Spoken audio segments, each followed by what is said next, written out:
And I felt that. And I felt ashamed.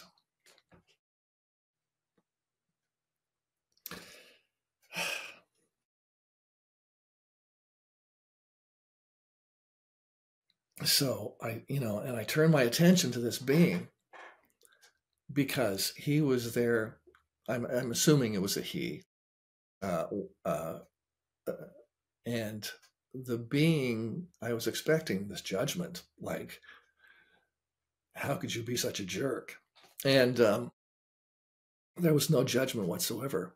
And then it felt like this tidal wave of love just flowed over me. And the power of that is really not conceivable on this side. This is Beyond with Heather Tesch, where we examine near-death experiences and life itself, hopefully making this life a little better. Hello, everybody, and hello to my guest. Welcome, David Beckman. Thank you. Nice to be here. It is great to have you here. I would love to hear about your near-death experience. Now, I believe this was back in 1988, and you were taking a whitewater rafting trip, and maybe the rapids there were just a bit too expert for you at the time. Yeah, they were a little bit too expert for anybody at the time. So that didn't stop us for some reason. But yeah, this was in July. In fact, I just passed my 36th anniversary of that date. It was on the 17th of July. And 6 friends, I should say 5 friends, and I were rafting down the South Fork of the Payette River in Idaho. And at the time, it was known for a set of Class 5 rapids called Staircase. I think that because of climate change and so forth, they're now classified as Class 4. But at the time, they were very dicey. And we had spent the morning coming up to that point in gentler rapids and some very calm water. And we were kind of feeling 10 feet tall and bulletproof at that point. There was one of my friends, his name is Breck Seiniger, who, as an aside, hadn't talked to him since the early 90s. He contacted me out of the blue just a couple of months ago, and we've reconnected. He was the guy that saved my life, but he was in a kayak, and he was the one navigating our course through the river up ahead of us, several yards. He'd gone down, we'd stopped for lunch, and he had gone downstream to check out Staircase. He came back and said, these look a little too dicey to go down. There's no shame in portaging around them. But by this point, we were just sort of marinating in our own soup of testosterone. And I spoke up and said, pardon the language, you guys are a bunch of pussies if you don't go down this stretch. So that's all it took. It was sort of a hold my beer moment, and we went down. Now, I had done portions of that river before. I was not inexperienced as a river rafter.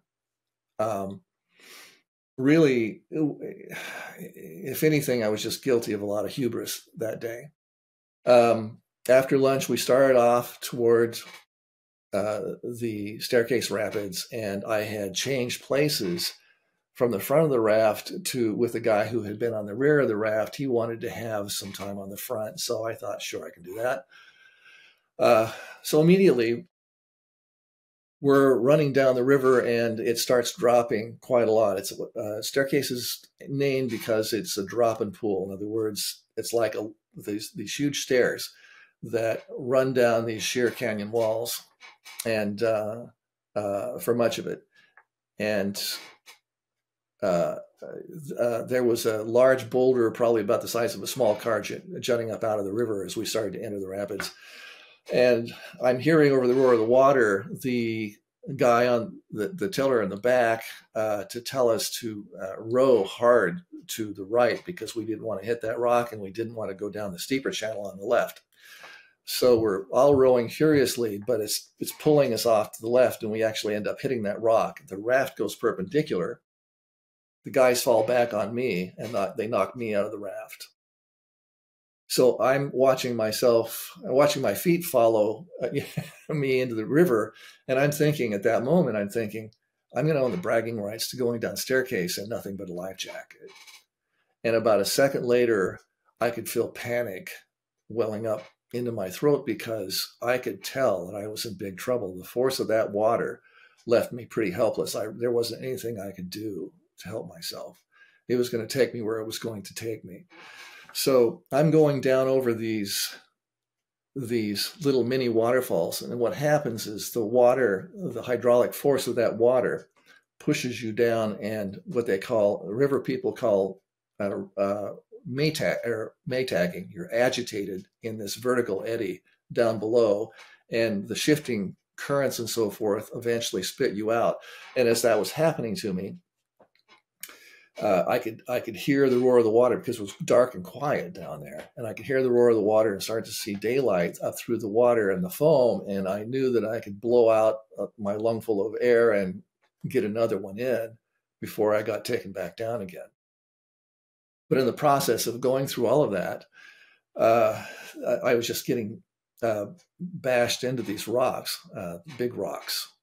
And no matter, you're taught to take the river position if you go out of the raft. I don't know if you've done any whitewater rafting before. Just a little. But you've got to keep your feet up and downstream. And if you don't do that, you run the risk of being called, another river rafting term is being postage stamped against one of those rocks or some sort of barrier. And it's the force of the water pushing you against that. So I'm doing my best to be able to do that, even though I'm getting the tar beat out of me. And it didn't take long. I remember surfacing at one point and seeing the guys on the raft way down with these ashen faces looking for me before I went back down again. And I was running out of strength and running out of air and gashed up pretty good. And I remember getting spit out of one of these vertical eddies and trying to reach up my arms to swim out of it, to swim to the surface, because my lungs, I really need some air. And I couldn't move my arms. So I tried to kick myself to the surface, and I couldn't even move my legs. I was so fatigued. I was just pretty much dead in the water, so to speak. And I knew that I wasn't going to make it. I knew at that point. And I thought I thought, the river has taken everything from me but my last breath. I'm not giving that up while I'm still conscious. And so I waited just a few moments for that to happen, because I was going out. And then suddenly I just found myself somewhere else. And there was no pain, and there was no violence, and I wasn't cold. And I remember thinking, and it's just sort of this nebulous gray space. I remember saying distinctly to myself, what the hell just happened to me? And at that moment, I feel the presence of this being. Now, for me, this wasn't all that visual. It was, I'm going to say that we sort of experience this world in terms of time and space and 3D with our 5 senses, right? So that's kind of the way we believe all existence is. At that moment, it was like all of my senses and maybe more were sort of rolled up into one. So it's not exactly visual, and it's very difficult to describe what happens at this point. But there's this being there. The being says telepathically to me, because this is how we're communicating at this point, everything is okay. You're okay. Just relax. And, it calmed me. And I wasn't sure what was happening, but I remember sort of following this being for a short space. And all of a sudden, I'm in this place where I'm beginning to watch this life review. And I'm seeing it.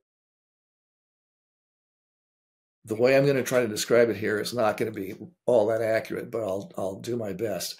It's like I'm seeing 3 large screens simultaneously. I'm watching my life review from the point of view that I experienced it. The next one is the point of view that other people experienced me through it. In other words, from their point of view, and from this omniscient point of view. And one of my first memories that really stuck out was when I was 4 years old. We were living in Portsmouth, New Hampshire. My father had been stationed in Air Force Base there. And my best friend next door, his name was John Atha. And apparently John Atha had done something to my little brother. Now, I'm only 4 years old, so my brother's a year younger than I am. So we're small. And he comes into the house crying, my brother. And so I go outside to find out what's up with John Atha. And he sees me and waves at me, smiles, and starts running over toward me. And I duck around the corner of the house, and I see this maybe a 2-foot long stick, about the size of my thumb, thickness. And so I pick that up, and I wait for him to come around the house, and I whack him over the top of the head with it. And I felt with a blow to the head, I felt the shock of it, and he immediately begins crying. And I felt that sense that he had, that his friend had just done something he couldn't fathom. So, and it went on like that. And another thing that stuck out in my mind was I got married when I was I was a freshman in college. And we were both sort of ill-equipped to deal with being married. And I was in a big hurry at that point to grow up and be an adult and that sort of thing. So the verbal battles that we had were, there were some real arguments. And I remember thinking, as I'm remembering this, so some of the things I said that injured her, and I felt that, and I felt ashamed.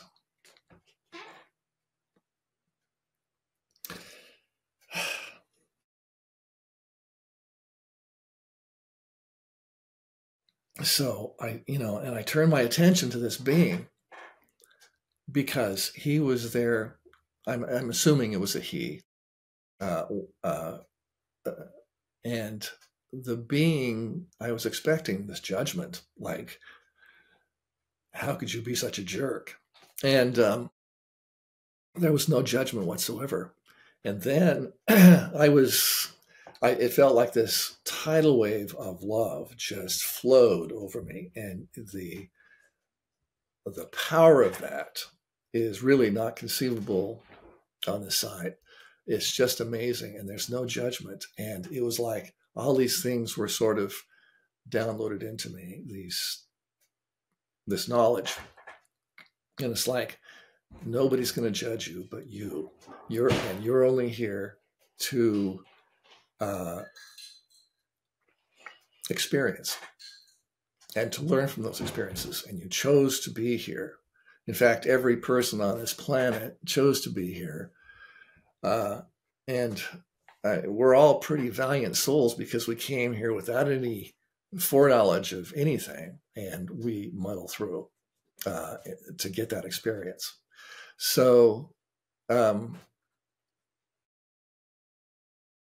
was a revelation. I got that. I got that this love, that type of love, it's here for every living soul, and that the experience then that I was experiencing of what we call God is this consciousness that we live within.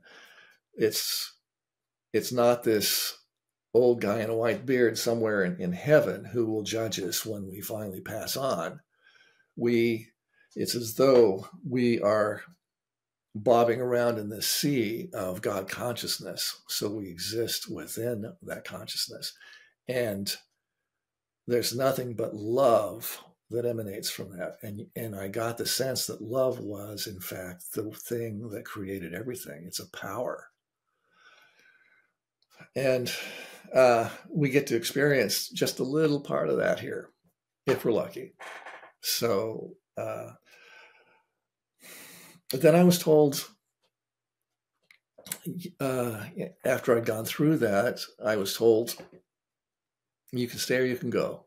It's totally up to you. But if you decide to stay, all of the people all of the souls that you agreed to come down and embody with at this particular point of time, you're going to have to make some new agreements with, because you're all connected, and you'll have to come back and do it again. And I thought, oh wow, that's like repeating a grade or something. And I thought, I don't want to go back, but I don't want to have to do that again. So I'll go back. And when I made that decision, I was instantly back in the water, quite a ways down in the river, and not really conscious. My friend Breck had managed to get down at the bottom, and he was in this eddy, and he was frantically searching for me. I could see him. It's like I was floating above. I could see the guys beached downstream, and they were all just, you could just see that they were sick with worry. And, they're all looking for me, searching for my orange life jacket to come down. Apparently Breck saw this, and he moved out in his kayak and into the channel and grabbed me and pulled me. I think I was floating just on or just below the surface at that point and not really responsive. And I see him screaming at me and telling me and shaking me, and as he's trying to get me out of the channel and over to the bank. He's shouting my name and shouting at me to breathe and to hold on to the rope loop, which I can't do. I can't, I try to will myself to do it, but I can't reach out and do it. So they get me to the side, the riverbank, and I'm in shock and I'm gashed up and sort of moving in and out of consciousness. And they pile on these life jackets and whatever else they have out in the sun and elevate my feet and try to get me, treat me as they can. There's no cell phones, so we didn't have any other choice but to continue floating down the river till we got to the takeout point. And by that time, I was fully conscious and pretty uncomfortable. And they had just put me down in the center of the raft, and they were floating me down. So we got to the takeout point, and they they pretty much took care of everything else and got me into the van, and we got home. And I refused to go to get medical attention. I didn't think I was hurt that badly. So I was a little bit ashamed and chagrined that I had been responsible for this. So I called in sick to work and just took some time off. And during that time off, I decided that I felt like I was living some other person's life. It wasn't really my life. So while I'm trying to figure out what my next move is, I get this letter in the mail, sort of out of the blue, from some friends who say, "Look, we heard of this opening at this newspaper, and we know you're in a great spot, but we just felt prompted to let you know that this is available. It's not, it's a twice weekly newspaper. It's not big, but it would get you back in." So I knew at that point that was my next job. I called and set up an interview, and while I was doing the interview, I knew it was mine. And I got hired. And at that point, I moved up to a daily and went on from there. So that was what happened to me. That is an incredible story, everything that you saw and experienced. And I have a lot of questions about it. I want to ask you about potentially having to redo it again, and the being that you saw, and the judgment versus non-judgment. But let's go ahead and take that into part 2. Okay. I am probably not going to go on a class 5 river rafting trip anytime soon. Wow. What an experience he had. I would love to hear your thoughts on what David shared with us. You can go ahead and leave that in the comments. I always appreciate that. Or just type in "made it" if you've made it this far.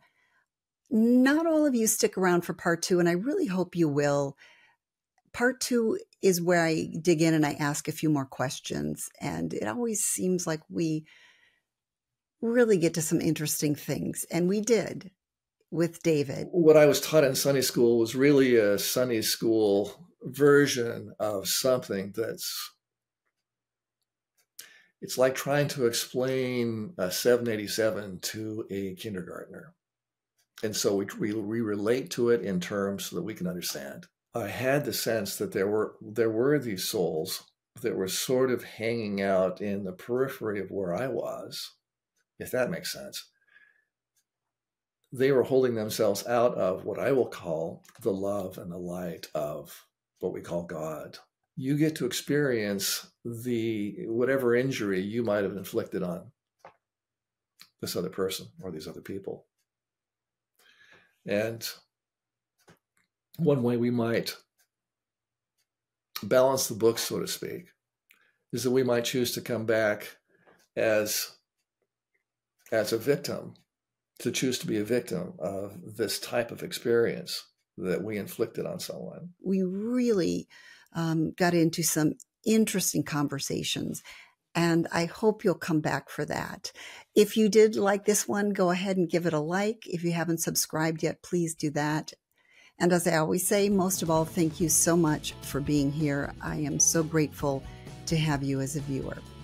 So goodbye, everybody. I hope to see you in part 2. Thanks for joining me on Beyond with Heather Tesch. Please add comments and questions you'd like future guests to answer. Also, if you liked what you heard, please hit the thumbs up button and subscribe. That'll help keep this podcast going. You can also go to Beyond with Heather Tesch to look for more episodes.